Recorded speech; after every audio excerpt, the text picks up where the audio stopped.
Panjo artikel. Episode 472. Baik, besok aku akan ke sana. Kalau begitu, tidak usah beritahukan hal ini kepada kakek. Lensisia berkata dengan terbata-bata. Besok adalah pesta ulang tahun kakek. Meskipun dia ingin memberitahukan kabar perceraiannya kepada kakeknya, dia hanya bisa menunggu setelah pesta ulang tahun kakeknya berakhir. Kalau tidak bilang, takutnya tidak bisa. Eileen Lin berkata dengan sedikit serba salah. Kamu harus tahu alasan mengapa kakekmu tiba-tiba tidak mempermasalahkan masalah ini lagi, bukan hanya demi kamu. Ini juga demi Morgan Chen. Kakekmu ingin bertemu Morgan Chen. Dia ingin tahu seperti apa karakter menantu matrilienal ini. Dia ingin memastikan apakah Morgan Chen bisa membahagiakanmu atau tidak. Petik 2. Jadi, Morgan Chen harus menghadiri pesta ulang tahun besok. Eileen Lin berkata sambil menatap Lensisia dengan hati-hati. Dia tidak melebih-lebihkan ucapannya ini. Alasan kakek Lin tiba-tiba tidak mempermasalahkan hal ini lagi. Sebagian memang demi Lensisia, tetapi sebagian lagi karena Morgan Chen. Pria tua itu memang ingin menguji Morgan Chen. Dia ingin melihat apakah Morgan Chen bisa membahagiakan cucu perempuannya. Lensisia mengerutkan keningnya. Apa yang Eileen Lin pikirkan, dia juga tahu. Tapi sekarang hubungannya dengan Morgan Chen. Bagaimana kalau kamu telepon Morgan Chen dan memintanya menemanimu ke sana besok? Sekarang, dari semua orang di keluarga Lin, hanya bibi keduamu yang tahu kamu dan Morgan Chen sudah bercerai. Yang lainnya tidak tahu. Aku bisa berpesan kepada bibi keduamu untuk tidak membocorkan masalah ini. Petik 2. Jadi, asalkan besok kamu membawa Morgan Chen ke sana, tidak akan ada yang tahu soal perceraianmu. Eileen Lin berkata dengan percaya diri. Sebenarnya, ini adalah tujuannya yang sesungguhnya. Lensi pergi ke pesta ulang tahun kakek atau tidaklah penting. Yang penting adalah membuat kesempatan bagi Morgan Chen dan Lensisia untuk rujuk. Asalkan besok Morgan Chen menghadiri pesta ulang tahun besok, dia akan memiliki cara untuk menyatukan Morgan Chen dan Lensisia. Biar aku pikirkan lagi. Lensisia memijat dahinya dengan sedikit tidak berdaya. Dia tidak bisa memungkiri cara yang Eileen Lin katakan ini adalah satu-satunya cara agar kakek tidak marah. Asalkan besok dia menghadiri pesta bersama Morgan Chen dan membiarkan kakek bertemu dengan Morgan Chen, percekcokan antara kakek dan keluarga Xia akan berakhir. Tapi, hubungannya dengan Morgan Chen sekarang. Lensi, serahkan masalah ini kepada ibu. Besok ibu akan membawa Morgan Chen ke sana. Melihat Lensisia yang terlihat kesulitan, Eileen Lin berbicara duluan. Lensisia menghela nafas tanpa mengucapkan sepatah kata pun. Tetapi sikapnya ini, secara tidak langsung menunjukkan dia menyetujui usulan Eileen Lin. Di sore hari, Morgan Chen kembali bertemu Eileen Lin di depan pintu perusahaan. Begitu dia melihat Eileen Lin menyambutnya dengan penuh semangat. Sudah pulang kerja? Eileen Lin bertanya dengan antusias. Morgan Chen merespon dengan acuh tak acuh. Antusiasme Eileen Lin yang mendadak membuatnya sedikit tidak terbiasa. Begini, Morgan Chen, besok kakek Lensi akan mengadakan pesta ulang tahun di Hotel Golden House. Ibu ingin kamu menemani Lensi ke sana, kata Eileen Lin dengan lugas. Kakek Lensi. Morgan Chen mengerutkan kening. Dia tidak memiliki kesan yang banyak terhadap kakek Lensi yang Eileen Lin katakan ini. Satu-satunya hal yang dia ingat 2 tahun lalu dia pernah mengunjunginya bersama Kendrosia. Ketika mereka mengunjungi orang tua ini, mereka hanya disambut oleh pintu yang tertutup dan langsung diusir oleh keluarga Lin tanpa melihat siapa yang datang. Dia adalah ayahku, Yunardi Lin. Eileen Lin langsung mengatakan nama pria tua itu. Kenapa aku harus menemani Lensi? Kakek, ingin bertemu denganku. Tanya Morgan Chen. Dia tidak membenci Yunardi Lin. Meskipun dia belum pernah bertemu pria tua ini, tapi dia pernah mendengar Kendrosia mengatakan orang tua ini sangat menyayangi Lensisia. Demi mencegah Lensisia menikah dengan menantu matrilienal, orang tua itu bahkan mengeluarkan kata-kata kejam. Keluarga Xia selamanya tidak boleh memasuki kediaman Lin. Ayahku memang ingin bertemu denganmu. Dia ingin melihat apakah suami yang Lensi pilih bisa membahagiakan Lensi. Eileen Lin berkata dengan belak-belakan. Meskipun Yunardi Lin tidak pernah menyebutkan nama Morgan Chen, Tetapi semua anak cucu keluarga Lin bisa melihat Yunardi Lin ingin bertemu Morgan Chen. Tidak ada maksud lain, hanya demi ketenangannya sendiri. Kalau dia tidak melihat Morgan Chen, dan memastikan apakah Morgan Chen cocok untuk Lin Xixia, meskipun masuk ke liang kubur, Yunardi Lin pasti tidak akan tenang. Aku dan Lin Xi, ayahku tidak tahu tentang perceraian kalian. Hanya Sabrina Lin yang tahu. Seakan tahu apa yang ingin Morgan Chen katakan, Lin Lin menyela duluan. Baik, besok aku akan ke sana. Morgan Chen berkata dengan suara rendah. Dia tidak punya alasan untuk tidak pergi. Meskipun Lin Lin yang mengungkit hal ini, tapi ini demi kebaikan Lin Xixia. Kalau besok dia tidak menemani Lin Xixia ke pesta ulang tahun kakek, akhirnya hanya akan membuat Lin Xixia malu. Jadi besok dia harus pergi. Dia tidak hanya harus pergi, tetapi harus pergi dengan sangat mengesankan. Setidaknya harus membiarkan pria tua itu melihat dia memiliki kemampuan untuk membahagiakan Lin Xixia. Kalau begitu sudah kita putuskan. Besok sore jam 6 aku dan Lin Xi akan menunggumu di depan pintu perusahaan. Kamu datang menjemput kami dulu lalu pergi ke kediaman Lin dan setelah itu pergi ke Hotel Golden House. Lin Lin berkata sambil tersenyum. Morgan Chen menyetujui usulannya. Ini membuktikan dugaannya yang sebelumnya tidak salah. Morgan Chen masih menyukai Lin Xixia, kalau tidak, dia tidak akan melakukan semua ini demi Lin Xixia. Baik, Morgan Chen mengangguk melihat sikap Lin Lin. Kelihatannya keluarga Lin ingin menyelenggarakan pesta ulang tahun Yunardi Lin dengan besar-besaran. Kalau tidak, mereka tidak akan memilih menyelenggarakan pesta ulang tahun di tempat dengan biaya spektakuler seperti Hotel Golden House. Setelah Lin Lin pergi, Morgan Chen mengendarai mobilnya ke pusat pertokoan barang antik. Dia ingin memilihkan hadiah untuk Yunardi Lin.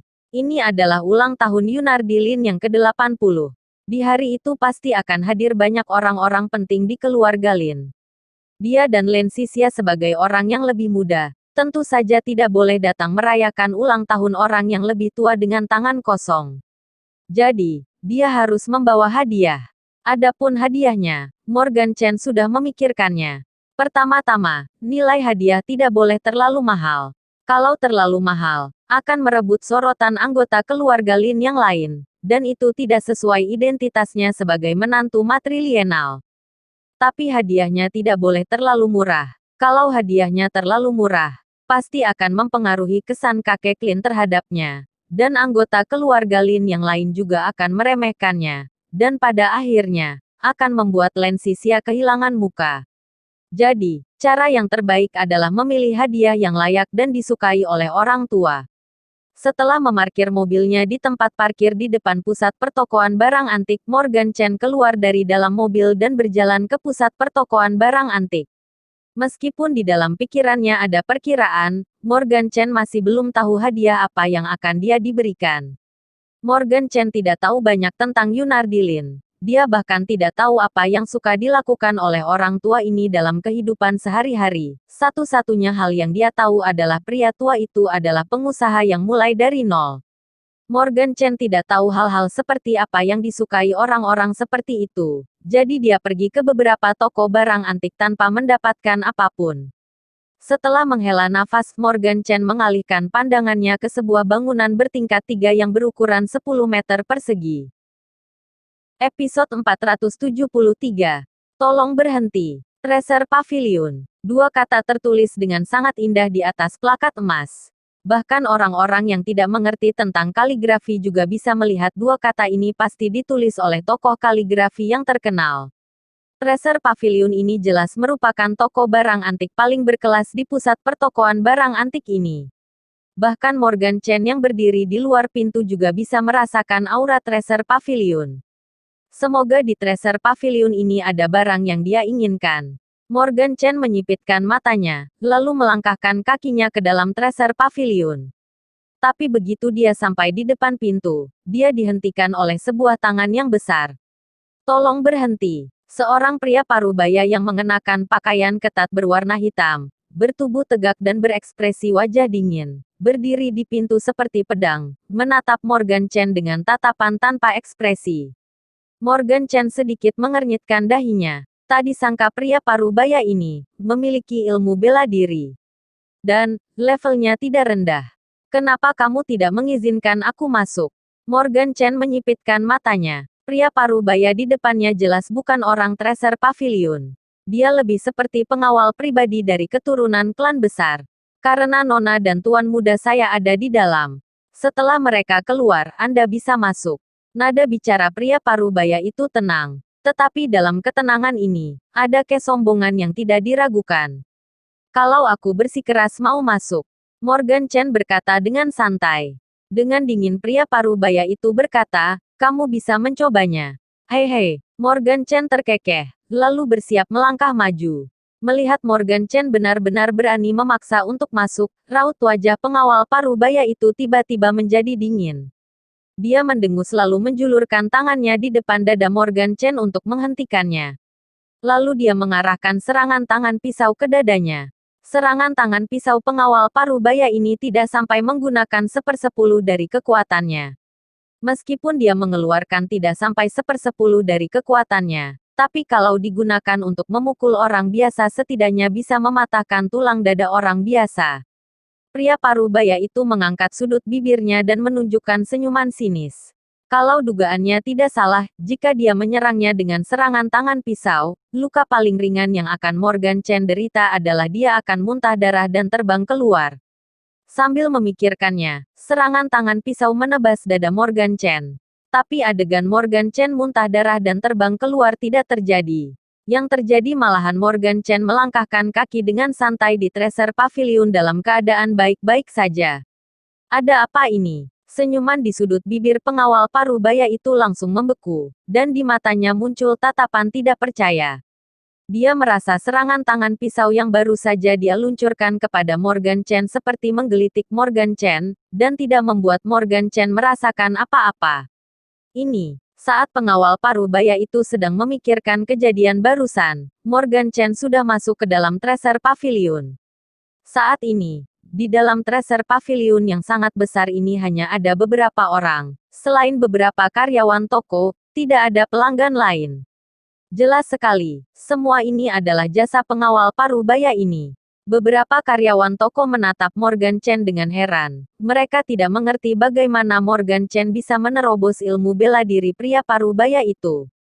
Tuan, Anda ingin beli apa? Seorang karyawan toko menyambutnya. Aku lihat-lihat dulu. Morgan Chen menanggapi dengan santai. Dia belum tahu hadiah apa yang harus dia berikan kepada Yunardilin. Dia berencana melihat-lihat dulu baru membuat keputusan. Baik, karyawan toko itu membungkuk lalu melangkah mundur.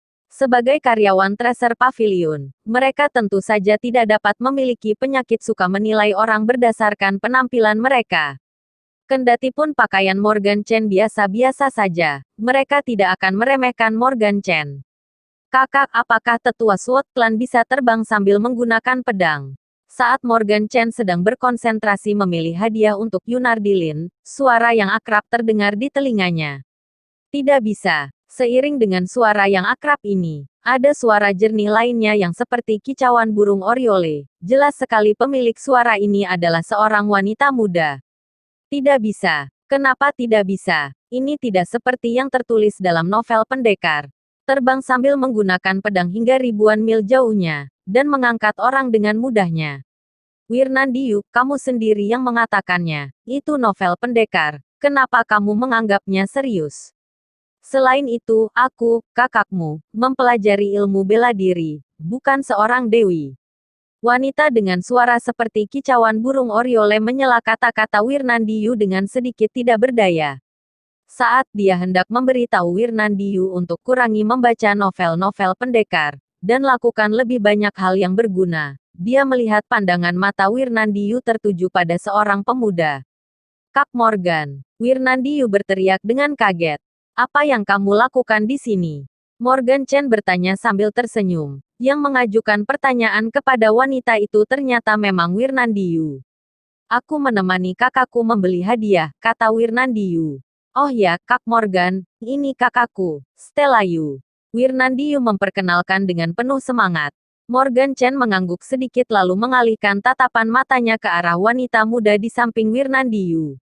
Wanita muda bernama Stella Yu ini mengenakan gaun berwarna biru langit yang panjang. Dia bertubuh tinggi, kelihatannya sekitar 1,72 meter. Parasnya agak mirip dengan Wirnandiyu, dan sedikit mirip dengan kakak tetangga. Sepintas dia kelihatan lugu dan polos. Tapi, yang Morgan Chen perhatikan bukan paras Stelayu.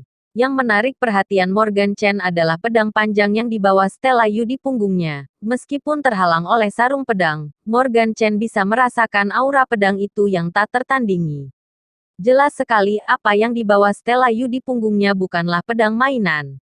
Itu adalah pedang asli yang benar-benar pernah digunakan untuk membunuh. Wirnandiyu tidak memperhatikan tatapan mata Morgan Chen yang aneh, dan masih memperkenalkan mereka dengan bersemangat. Kakak ini Kak Morgan, aku pernah menceritakan soal dia kepadamu. Kak Morgan. Setelah mendengar dua kata ini, Stelayu langsung terkejut, lalu wajahnya langsung berubah menjadi dingin. Apakah kamu bajingan yang melukai adikku? Stelayu menatap Morgan Chen dengan tatapan dingin. Kalau dia tidak salah ingat, orang yang melukai Wirnandiyu adalah seorang pria bernama Kak Morgan ini. Dan nama lengkap pria ini adalah Morgan Chen. Dia adalah putra dari keluarga Chen. Melihat Stelayu langsung ingin membuat perhitungan dengan Morgan Chen, Wirnandiyu langsung panik. Dia bergegas menjelaskan, "Kakak, masalah antara aku dan Kak Morgan sudah lewat. Sekarang kami berteman." Sudah lewat. Stelayu mengangkat alisnya, lalu melirik Wirnandiyu dengan sorot mata yang sedikit kecewa. Dia memukulmu hingga seperti itu. Kamu hanya bilang sudah lewat. Morgan Chen tersenyum. Dia tidak menyangka Stelayu ini terlihat sangat lembut, tetapi emosinya sangat meledak-ledak. Begitu ada yang tidak sesuai dengan pendapatnya dia langsung emosi. Kakak, kalau aku tidak berkelahi dengan Kak Morgan aku tidak akan kenal dengannya. Selain itu, aku yang salah duluan jadi aku memang pantas dipukuli. Wirnandiyu berusaha menjelaskan. Sekarang di lubuk hatinya yang terdalam dia sangat takut kepada Morgan Chen ini. Selain karena Morgan Chen adalah keturunan keluarga Chen, dia juga memiliki kemampuan yang tak terduga. Kurang dari sedetik dua pistol di tangan Morgan Chen langsung menjadi rongsokan. Dia sama sekali bukan manusia. Kamu. Mata indah Stelayu penuh dengan kebencian. Dia tidak menyangka adiknya, yang tidak pernah takut kepada apapun, saat ini dia sangat patuh dengan orang lain. Meskipun dirinya sudah memberinya kesempatan dia malah tidak berani maju. Bersambung. Jangan lupa like, komen dan subscribe. Terima kasih.